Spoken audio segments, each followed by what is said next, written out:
welcome back to our Irresistible series. Today we're going to move on to step 3, which we are going to do a texture layer using our primary yellow. I already have some excess yellow that I have in my well, and for those of you that hadn't seen the previous videos, whenever I make color, if I have any excess color, I will put it in my other dish over here and I'll use it out of this dish just so that I'm not wasting any color. But this has already been mixed with a little bit of the liquid thin, so in the sake of showing you how to do consistency and mixtures, I'm gonna go ahead and make a little bit of fresh color for you. So last week we did the primary red, this week we're gonna do the yellow, and last week too I forgot to mention that we only did 1 layer of that red. I will do up to 3 layers if I want, then bake, but I never go past three layers. After the 3rd layer, then you're gonna end up muddling the color, and then it gets too thick and it ends up having a hard time curing. So that's why I have been favoring baking a little bit more than less when it comes to using the liquid thin, because it is one of those products that you need to bake longer, you use more. I am going to use our Squeegee just because it's easier for me to mix up. You can use a little round brush, you can use a regular brush, whatever you want to do, but this way I can show you a little bit easier, and I like the way that Squeegees help mix the color versus just using a brush. It's gonna get a tiny bit more color.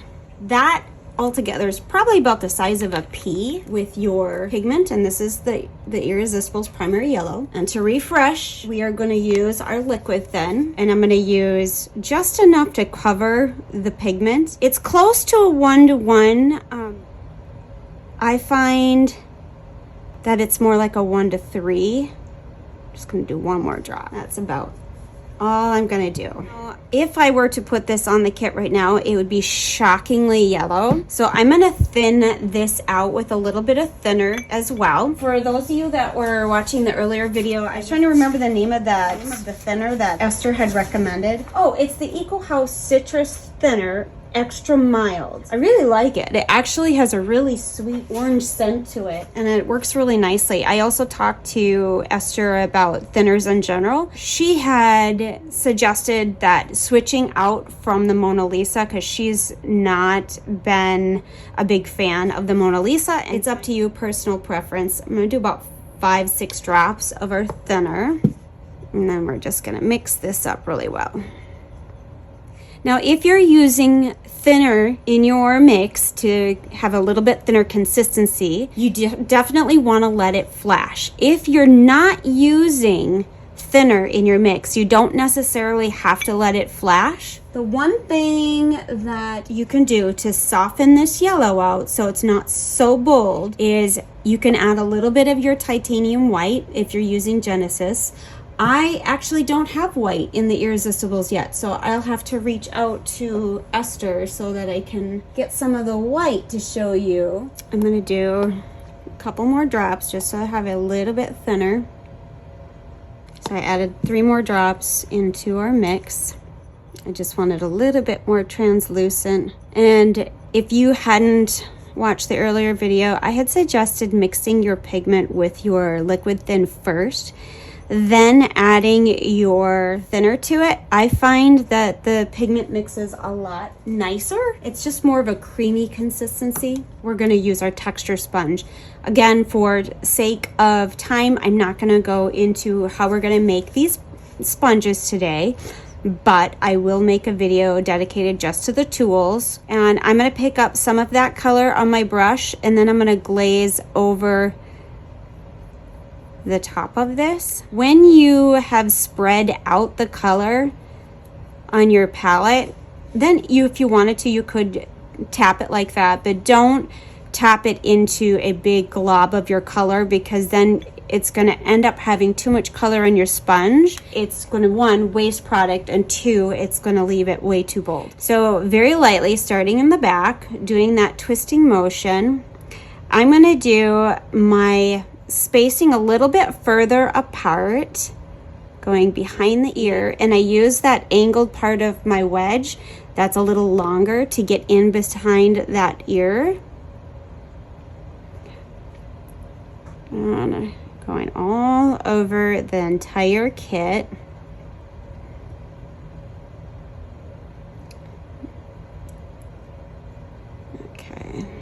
use that one spot because there's just a tiny bit on there that we can still use. Little goes a long way.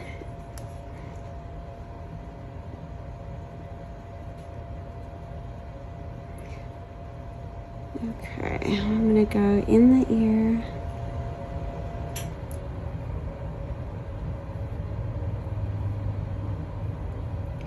Side. And for those of you that did not see the earlier video, I like to take my pigment and I will draw it towards the face, but I do it kind of in a circular motion so that by the time I get to the center of my face, everything's really soft and not too bold.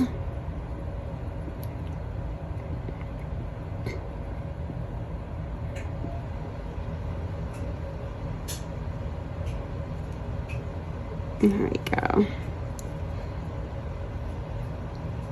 Now, you can do your undertones at any time. Now, I'm going to take my brush and I'm going to hit some of these other areas that I would normally put my undertones.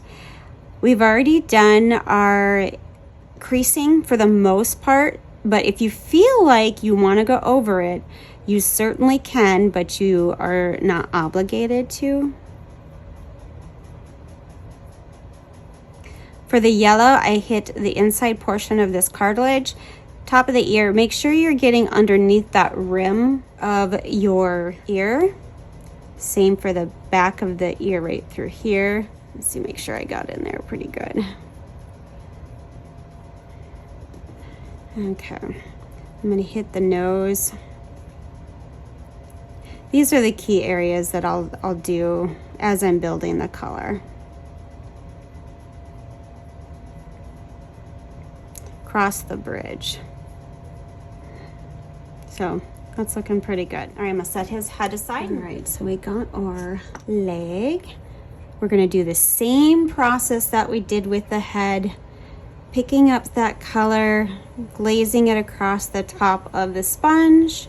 Once it's been spread out on your palette, you can see that there is some coloring still left on there, but it's not bold. So then I'll go in that area if I feel like I need a little more. I like to start with the back of the leg, kind of right up into the crease through there. I'm gonna start with my top of my leg. And we're gonna go down the front of the leg,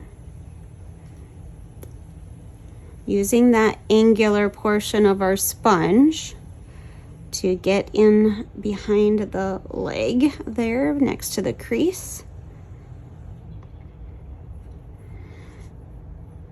I'm just going to mix this up a little bit, just because our thinner evaporates quite fast because you're using so little of your mixture compared to pre-mixing a bunch. Very light pressure building up.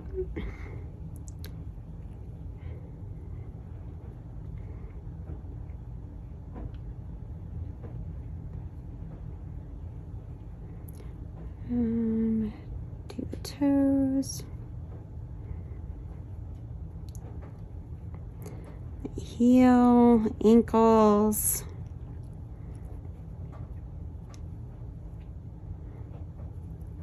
I hope my arm is not in the way. I keep realizing that. Okay.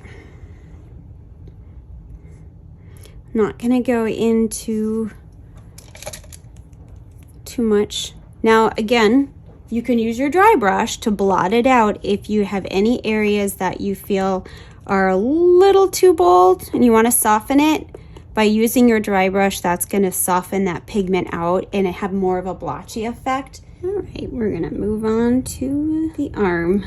So just again, I'm only going to do the one arm and the one leg for the sake of time. I want to show you how we're going to do it. And once it flashes off, because we've used thinner, we want to allow that to flash off, meaning allowing that thinner to evaporate. But if you're using Irresistible's liquid thin by itself, you don't need to wait for it to flash. It's kind of one of those products that it's gonna look different when it dries. It doesn't flash in the way you think it does.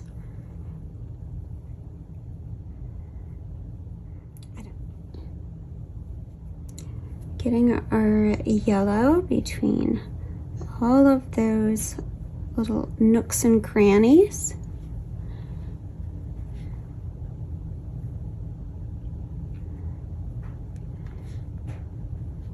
So that's looking pretty good. And then I'm just going to hit a couple areas that I want to soften a little bit.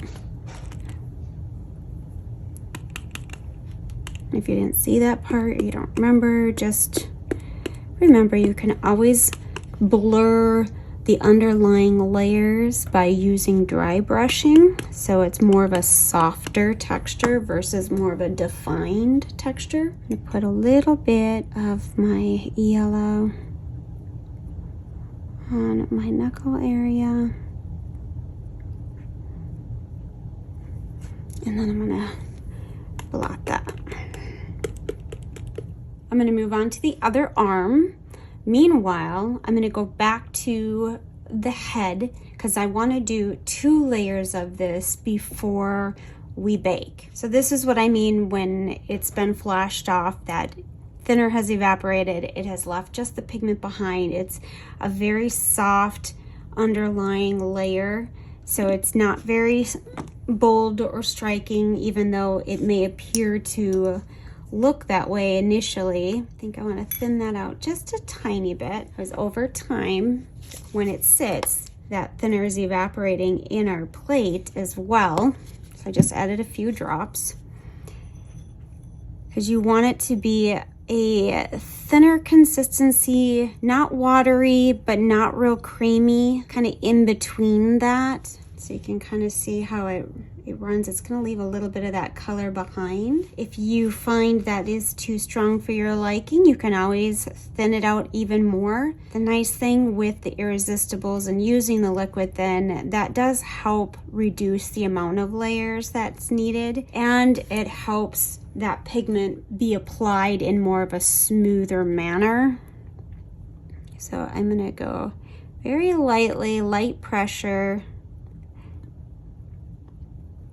Little randomness. The further apart you do your spacing, the more texture it's going to create. The tighter together it's gonna be, the more of a blurred effect it'll be. Does that make sense? Hopefully. Sometimes I have the texture layers overlapping because I want it to have texture, but I don't want it to be super defined. Where this one, I just want to create a little bit of that texture without being so bold that it's going to change the overlying coloring, because I don't want to neutralize the underlying layer too much. We want to keep that nice pigment. I haven't needed to pick up because I still have quite a bit left on my sponge. I'll go on to here,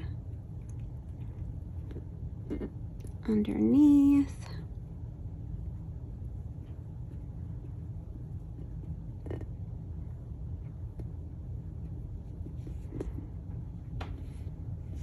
You're doing good.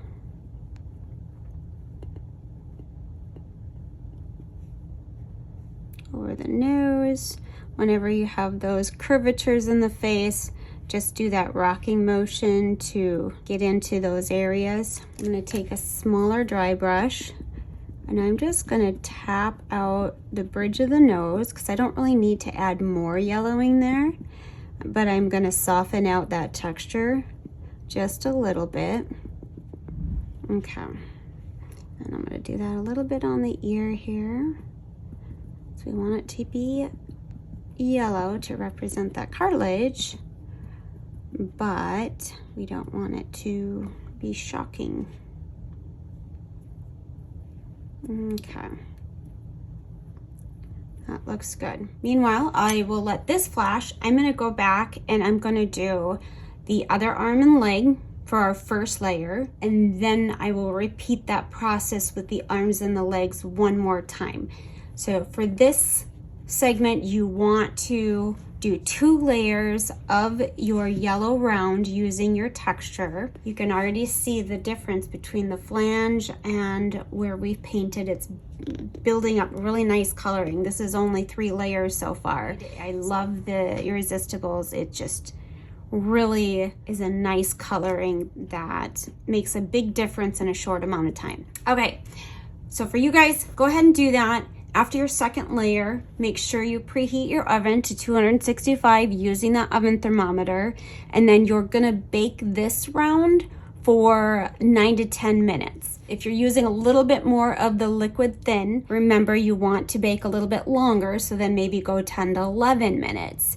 If you're using not as much and you're using the same as what I had applied with our mixture, then 9 to 10 minutes should be adequate. I kind of just go with a 10-minute round just to be on the safe side, make sure everything's nice and cured. Once that's completely cured and cooled off, we'll move on to our next step, and I'll be right back. All right, we are back, and we have baked little Christopher. He has had 2 rounds of that yellow texture applied. Previous to that, we had 1 round of the red texture applied. Now, before moving on to the next layer, I wanted to touch base real quick about complementary colors so that we can decide on what layer we're gonna go to next.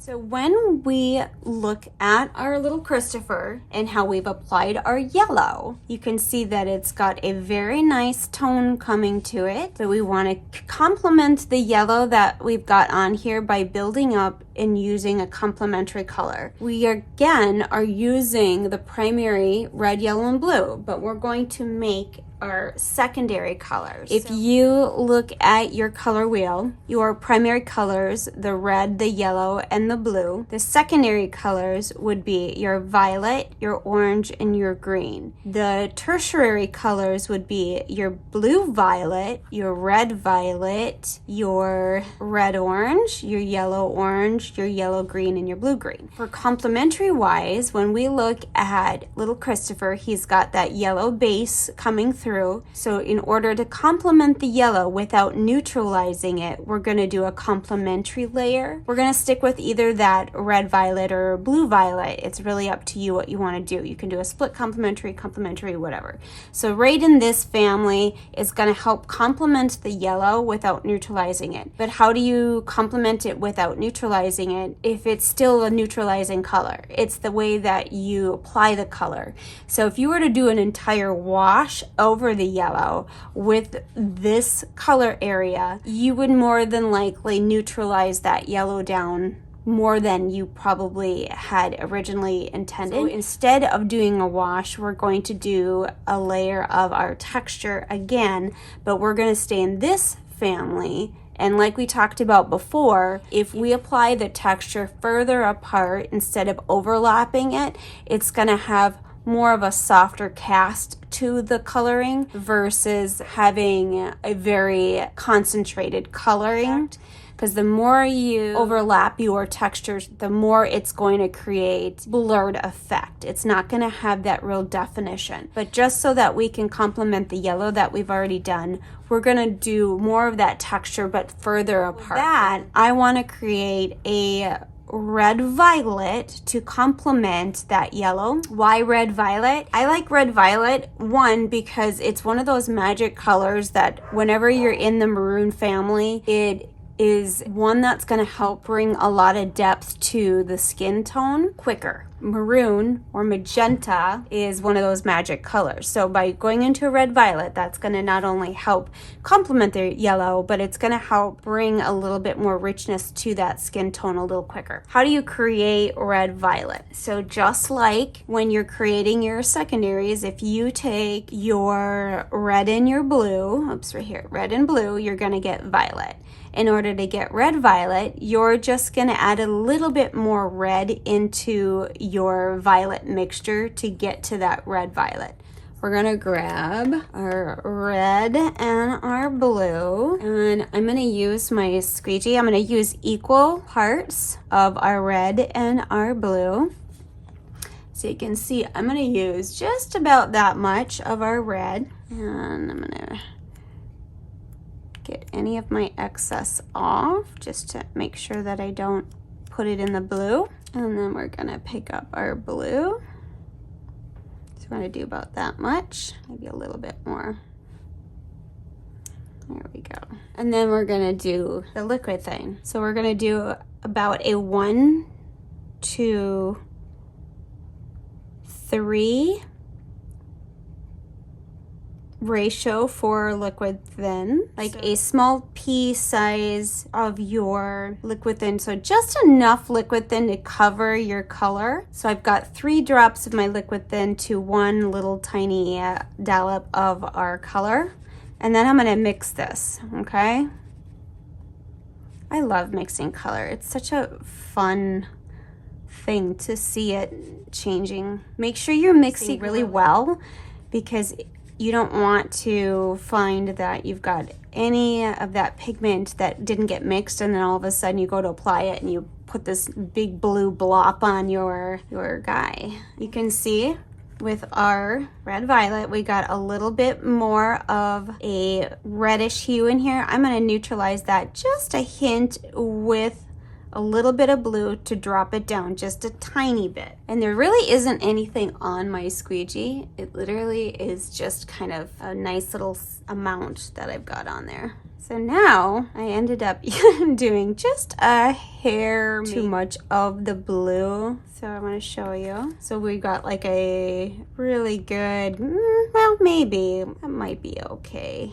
Yeah, I think that looks like it might be okay. So I thought maybe I might have had a little bit too much blue, but I think that's actually going to be good. All right, now that we've got our red violet coloring, and again, mixing our pigment with our liquid thin first, just to get that creamy consistency, then I'm going to add a little bit of thinner to that. See how there's blue there? I bet you I probably add too much then though. I'm going to add just another drop of my liquid thin, just because we added a little bit more of the blue.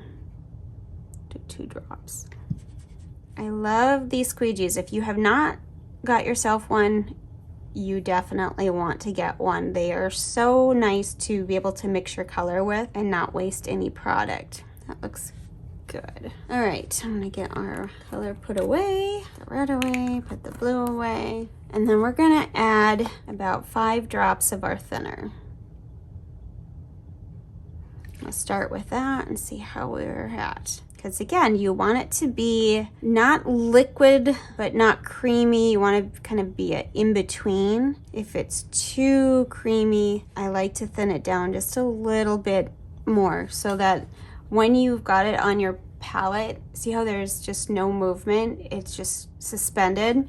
That's a little thick. So I want it to be able to run just a little bit.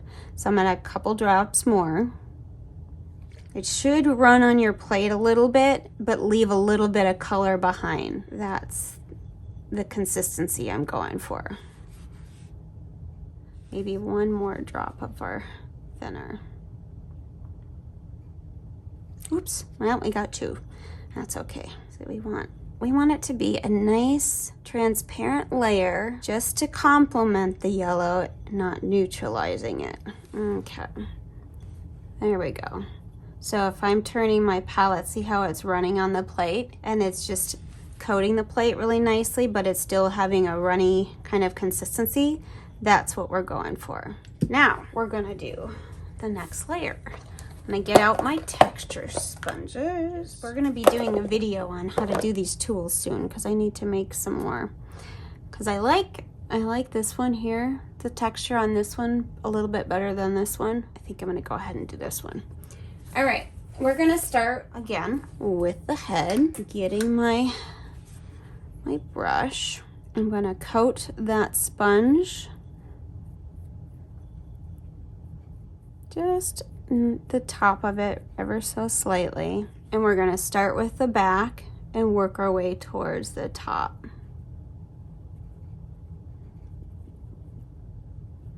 Get behind the ear. get inside the ear.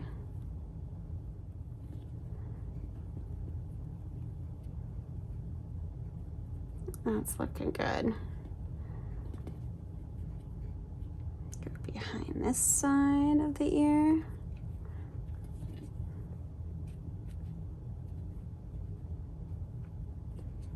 Let me get in that ear there.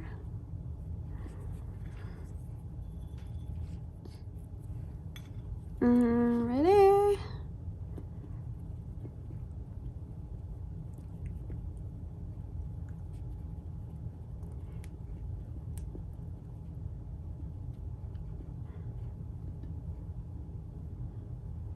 And move into the top of the head. It's such a weird feeling to only make like a small batch. I'm so used to like having big batches ready to go. As much as you think that it would slow you down, it really doesn't. And I like the fact that I can adjust it a little bit more as I go.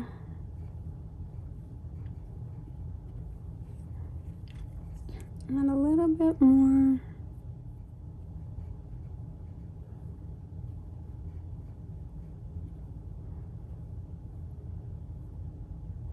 Get in the cracks there, cross the bridge.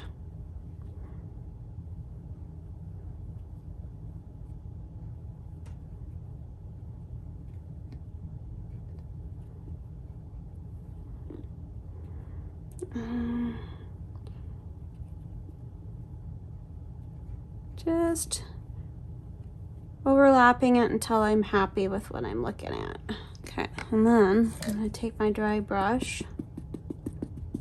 Just gonna go over that bridge a little bit. There. Now, I'm gonna go in with my smaller brush and we're gonna hit the inside of the ear. Make sure my hand's not in the way. Getting those edges. Drawing it up the edge of the ear.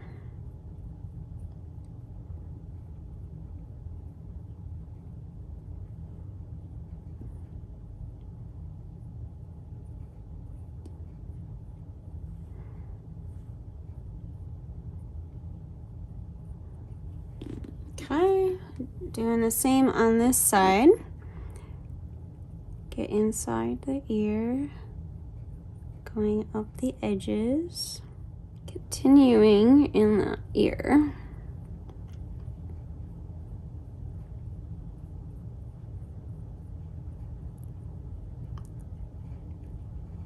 Bringing it up the sides.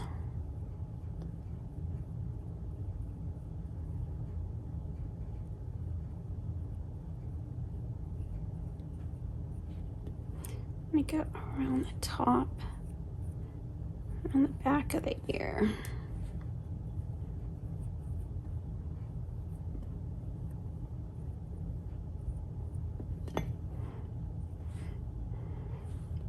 We're gonna go in the creases on the eye.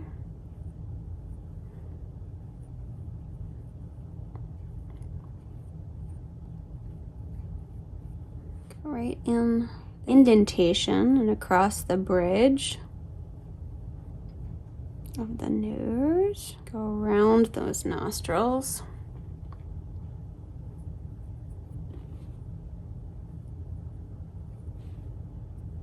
And then we're gonna go inside the nostrils, and that's where I want to use my angled brush.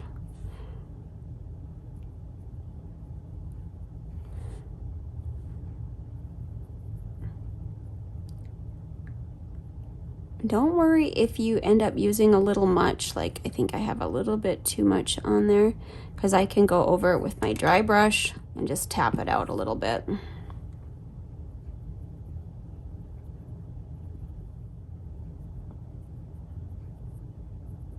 And I'm gonna grab my smaller dry brush.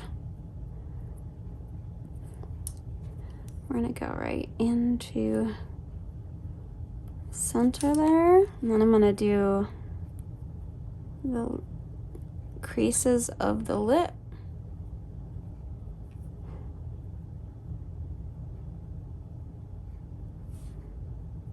And then I'm gonna do just kind of a tapping motion on the edge of the lips.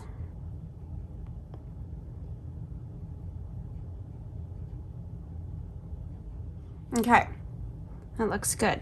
So you can see we did a nice job of complementing the yellow, so you can still see that yellow coming through, but it has that nice kind of purple complementary color backing that. Do as much as or as little as you like. I'm happy with that. Okay, so I'm gonna move on to the other arm and the other leg. Get our leg ready. So believe it or not, that's enough to do the entire kit. If you feel like that's not gonna be enough, make a little bit more prior to starting, because you don't want your color hue to be completely off on one limb and look a little just different than the others.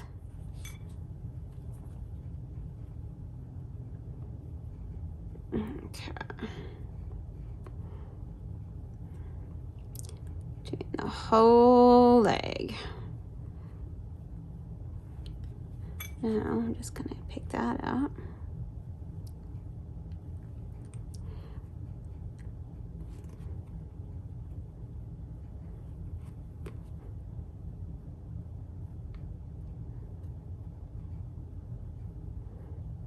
Looks good. Do the edge of the foot, the back of the heel. I'm gonna hit those creases real quick.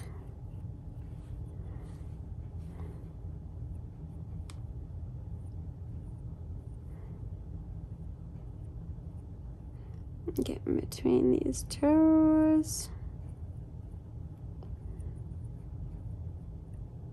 You're almost doing like a V at the base of the toes.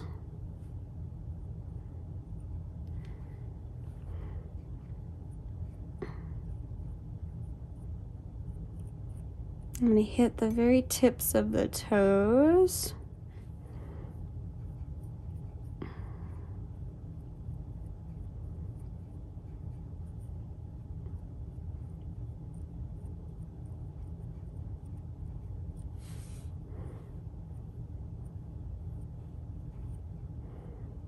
Just going to go over a couple of spots where the creases are that I want to accentuate a little bit more. That looks good. I'm going to move on to the other leg, but for now we'll do the arm with you guys. For this one, we're going to do one layer and then we're going to go ahead and bake. Meanwhile, what I will do is I will create the color map so that we can keep track of where we're at with our layers, so you can kind of refer back to what layer we're on if you forgot something or you're not sure if you did something or whatever. If you want to follow along and do the same style that I am doing.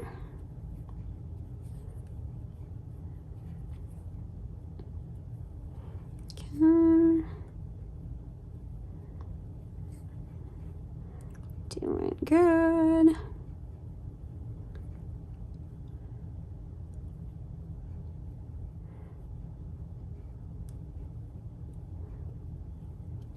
Almost done.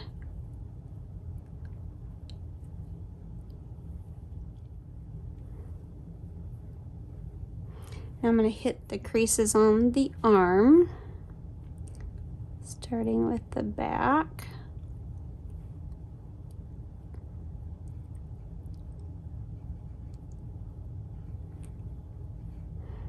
Underneath the thumb.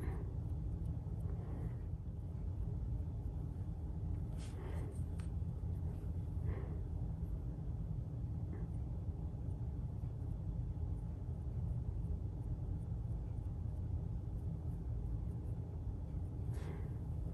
we go.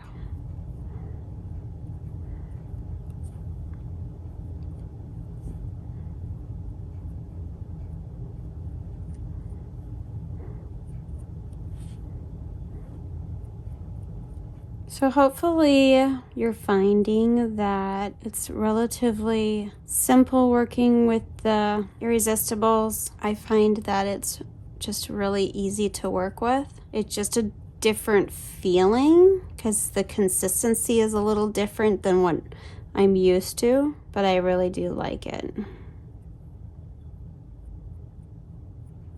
Okay, gonna do right in the crook of the arm, hit those creases.